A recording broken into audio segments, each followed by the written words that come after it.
বাংলাদেশে জুলাই বিপ্লবের পর ভারতীয় সংবাদ মাধ্যমগুলোতে ঢাকাকে নিয়ে ব্যাপক আগ্রহ দেখা যায়। আগে যেখানে গুরুত্বপূর্ণ ঘটনা এবং কিছু রাজনৈতিক ভাষ্য ছাড়া বাংলাদেশ নিয়ে তেমন কোনো সংবাদ স্থান পেত না, সেখানে ৫ আগস্টের ঘটনার পর পাল্টে যায় দৃশ্যপট। বাংলাদেশ প্রসঙ্গে শত শত প্রতিবেদন করতে থাকে ভারতীয় সংবাদ মাধ্যমগুলো। তবে সেসব প্রতিবেদনের ধরন নিয়ে রয়েছে প্রশ্ন। বিশেষ করে শেখ হাসিনাকে ভারতীয় গণমাধ্যমে কিভাবে উপস্থাপন করা হচ্ছে সেদিকে নজর ছিল সবার।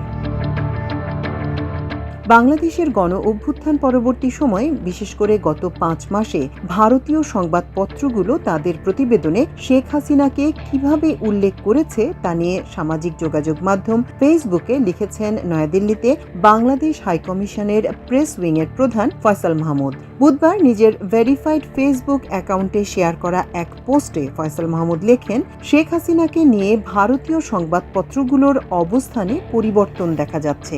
ভারতীয় প্রধান সংবাদ মাধ্যমগুলো তাদের প্রতিবেদনে শেখ হাসিনাকে আগে যেভাবে উল্লেখ করত, এখন তাতে উল্লেখযোগ্য পরিবর্তন এসেছে, আর এটি ঘটেছে গত ৫ মাসে।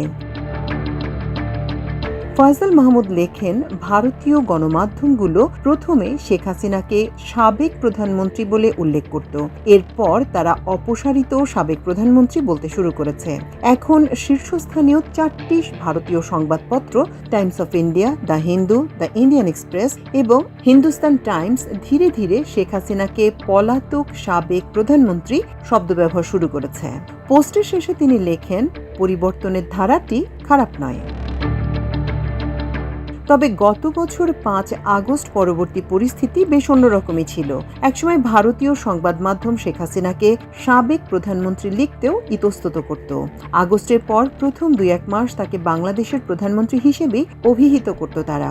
এরপর সাবেক শব্দটি তারা প্রধানমন্ত্রী শেখ হাসিনার সামনে বসাতে শুরু করে, আর অতি সম্প্রতি তারা ক্ষমতাচ্যুত শব্দটিও বসাতে শুরু করেছে। এর থেকেই বোঝা যায় তাদের দৃষ্টিভঙ্গিতে এক ধরনের পরিবর্তন এসেছে, বা বলা যায় তারা পরিবর্তন আনতে বাধ্য হয়েছে।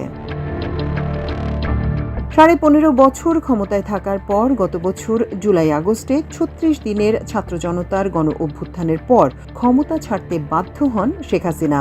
দেশের প্রথম ক্ষমতাচ্যুত রাষ্ট্রনায়ক হিসেবে বিদেশে পালিয়ে যেতে বাধ্য হন তিনি। আশ্রয় নেন তার দীর্ঘদিনের মিত্র দেশ ভারতে। তিনি ক্ষমতাচ্যুত হওয়ার পর থেকেই ভারতের সঙ্গে বাংলাদেশের কূটনৈতিক টানাপোড়েন শুরু হয়, যা এখনো চলছে। মাল্টিমিডিয়া ডেস্ক, আমার দেশ।